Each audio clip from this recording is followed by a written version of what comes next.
ఎలా ఉన్నారు అందరూ? సంక్రాంతి చాలా బాగా జరిగిందని కోరుకుంటున్నాను. మరి మనకి అమెరికాలో కూడా అంతే ఘనంగా అంతే బాగా జరుపుకుంటున్నాము.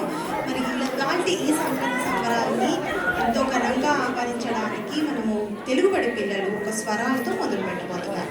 మన మాతృభాషపై మన సంస్కృతి మీద అపారమైన ప్రేమను ప్రతిబింబించే మా తెలుగు తల్లికి పాట తెలియకుండా ఎవరుకుంటుందండి. మరి ఆ గీతంను ఆలపించడానికి ఈ అమూల్యమైన గీత సాహిత్యం శంకరంబండి సుందరాచారి గారు ఉంది.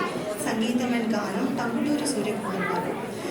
ఈ గీతాన్ని మన చిన్నారుల స్వరాలతో మనం అందరం చక్కగా ఆస్వాదించాలని కోరుకుంటున్నాను. Let's call upon Telugubadi kids, మా తెలుగు తల్లి song coordinated by Telugubadi teachers.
Thank you.